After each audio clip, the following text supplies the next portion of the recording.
Meantime, the S&P 500 just closed out its second consecutive year of 20% plus gains. Will the new year bring even more upside for investors? Our next guest thinks a cycle of animal spirits could be unleashed. Joining us now is Evercore ISI Senior Managing Director Julian Emanuel. Julian, Happy New Year. More animal spirits after 20% plus years? How? It seems improbable, but John, when you look at the history of bull markets, there's a couple things here.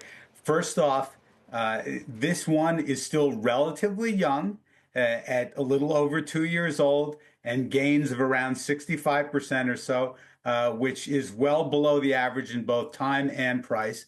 And then when you think about back-to-back 20% years, the history of the third year tends to skew very favorably. Now, the one thing that we know, and we've heard from some of your other guests, and we're very firm believers in it, there's going to be a lot of volatility.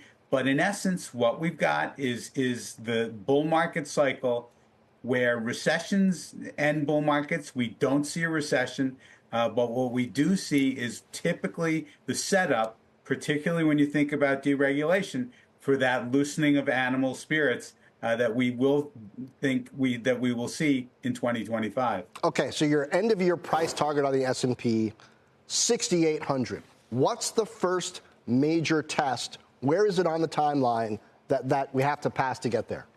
Well, frankly, the first major test started on December the 18th, when Powell basically loosed this sort of new cycle of volatility, which again, and if you think about it, and going back to the election on November 5th, this has been a market that's been 3 steps forward and 2 steps back, volatile but higher.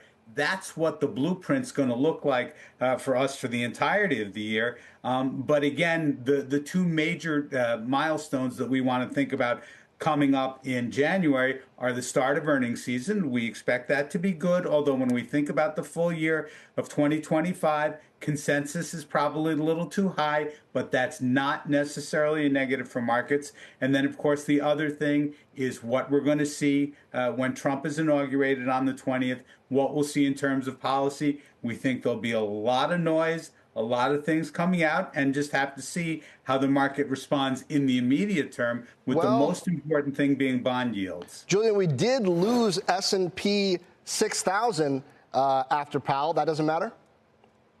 It really doesn't. Again, when you think about it, it was such a good year that it's actually normal to have wanted to take some profits. And that's what we saw. And if you look at these last couple of weeks, a number of the highest flyers have come off. And when we think about next year, it's our expectation that the laggards, particularly in the small cap area, are likely to outperform as they typically do in January. And you might still see a bit more profit taking in some of those higher flyers in early January. Not a surprise, but it doesn't disturb the bigger bullish backdrop. In the underlying data, it seems like the consumer has remained strong, continued spending, in part because the employment picture has been so solid for so long. Is it important for that to continue? How many shocks to the system can the labor market potentially take? Can the consumer take with stretched credit? Well, all of that is very important, right? And look, if we took the policy uncertainty of what we're likely to see and put that aside, and then we took the fact that the market is expensive itself, trading on 22 times expected earnings for next year, those combination of things would tell you that any sort of less than perfect news, some of which we've gotten the last couple of weeks, is going to cause more volatility. So we do need to think that the consumer is going to hold in, and we do need to feel that the job market is going to remain steady. And frankly, from where we see, we think both of those will hold true. Outside the U.S., what market's going to do the best? Which one's going to do the worst?